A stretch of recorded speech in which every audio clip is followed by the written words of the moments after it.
Of course, we should always be ready to repel any aggression, any attack on Russia. Regardless of the situation our partners' nations are in, they should always realize that they would be better off not messing with us, talking about a possible military conflict. But thankfully, I don't think anybody seriously considers the possibility of starting a military conflict with Russia. I would like to remind you that Russia is one of the biggest nuclear powers. These are not just words, this is real, and we actually strengthen our nuclear forces. They are more compact now, but they're also more efficient. They are more modern. They have modern weaponry. And we continue to boost their potential, and we are going to do this in the future as well. This is not to threaten anybody, this is just for us to feel protected and be able to implement our economic and social plans.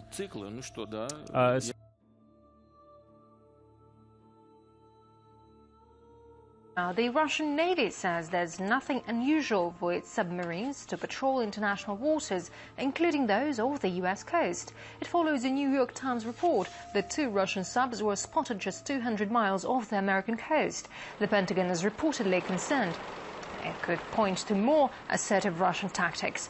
U.S. analysts say not since the Cold War have Russian submarines approached so close to America's coast.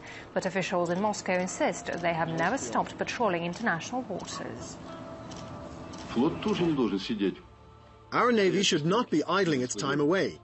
And it's not only about fighting piracy or other international campaigns. So it's a normal process, and those who make statements are pretty well aware of that. We could also say a lot about their Navy and where it goes.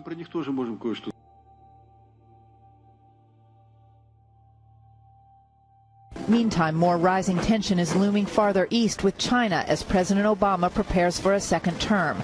A new report suggests China is just 2 years away from deploying nuclear ballistic missiles on its submarines, missiles with a 4,600-mile range. China recently unveiled a second sophisticated stealth fighter jet that industry experts say may have been developed with stolen U.S. technology. The Chinese J-31 stealth fighter has an air intake and wing dimension that is suspiciously similar to the American F-35 and a silhouette similar to Lockheed Martin's F-22 Raptor. Furthermore, U.S. Navy officials confirm a Russian nuclear-powered attack submarine was detected 300 miles off the east coast of the United States in late October. Russia's Navy commander announced earlier this year that on June 1st, Russian nuclear-powered subs would return to patrolling the world's oceans as they did during the Soviet times, Brett.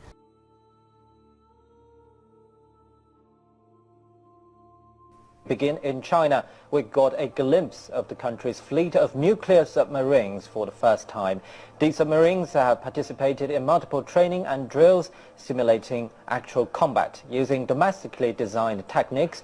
The fleet has also set numerous Chinese records. Chinese television and newspapers bragged this week that the Chinese PLA has awesome power to strike American cities with nuclear missiles launched by Chinese submarines. Military videos and photographs have appeared on TV news programs and in newspapers this week in China, touting the communist nation's growing military might and a future war with the United States. The images have appeared on China Central TV, the People's Daily newspaper, the PLA Daily, the China Youth Daily, and the Global Times. The Global Times published a lengthy article titled, "China, for the first time, possesses effective underwater nuclear deterrence against the United States."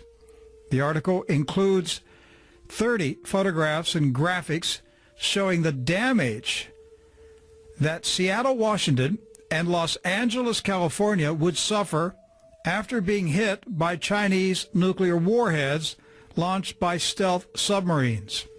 The article boasted that the West Coast radiation would be carried by the wind to Chicago.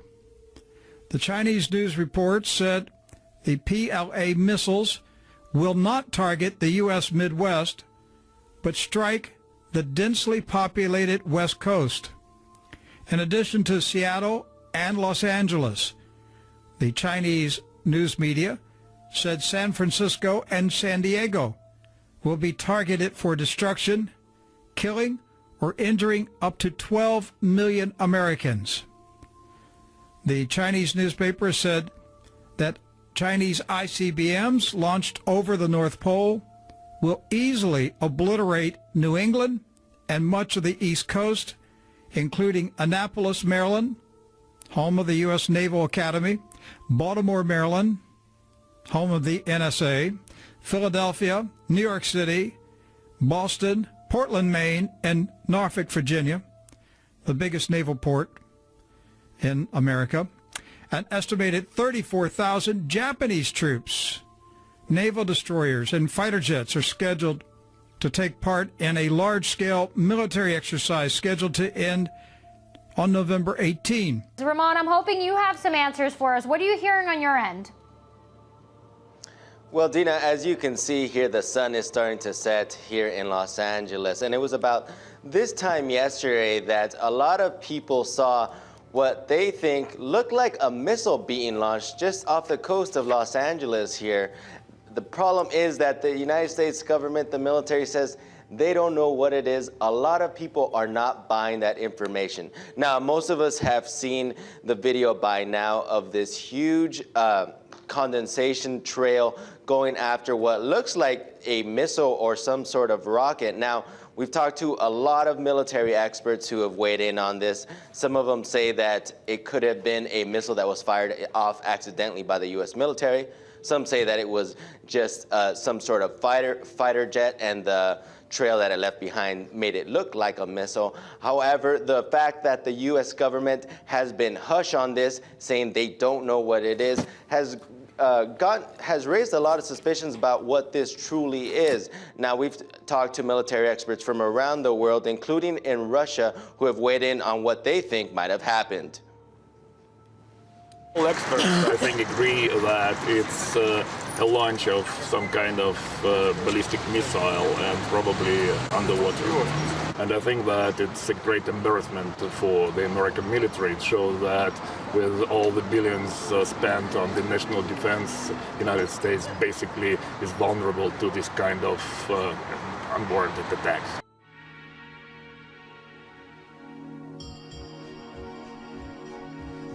Joseph Farah is the founder of WorldNet Daily.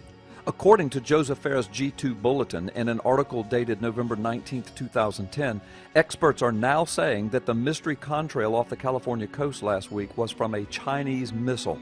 And of all things, that the muted response thus far was a decision made by the president himself, and that U.S. Navy anti-submarine warfare sensors apparently failed again.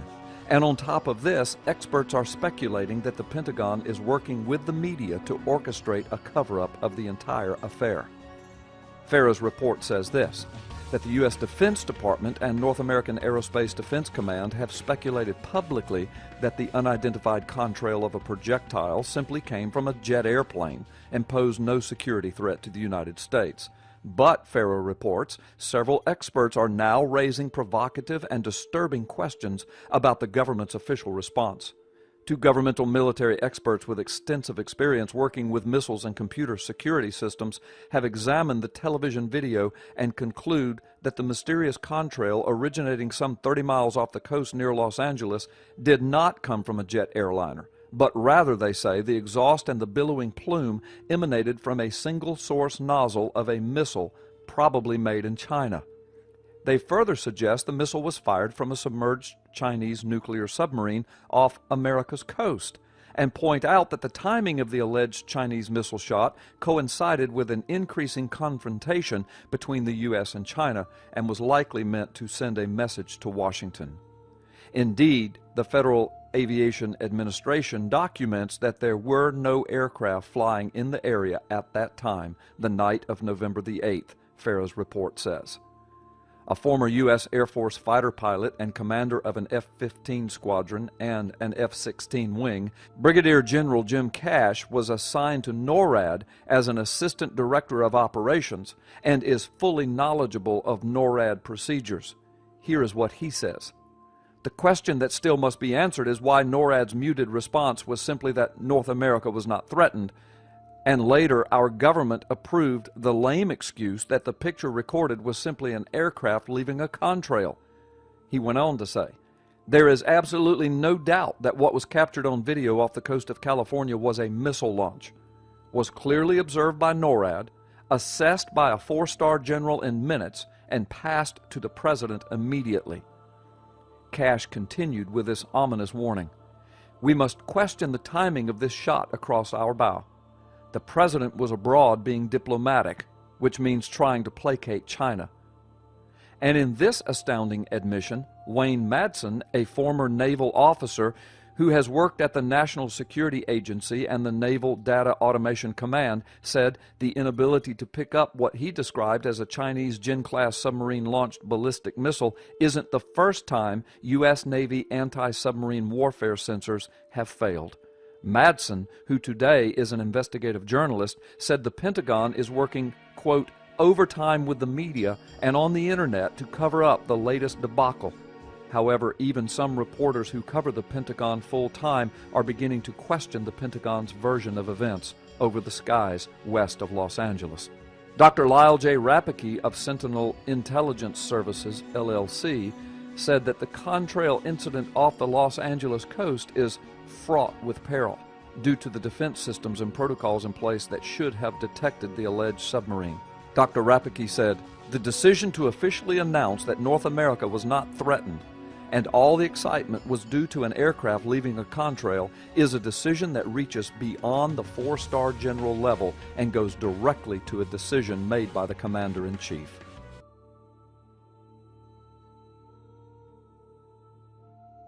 The United States led the way recently, along with the European Union, to impose heavy economic sanctions against Russia. Now, U.S. air commanders are notifying leadership at the Pentagon of increased Russian activity dangerously close to the American airspace. At least 16 times in the last 10 days, Russian nuclear bombers have flown right near the Alaska border, an exercise that Russia is calling routine training missions.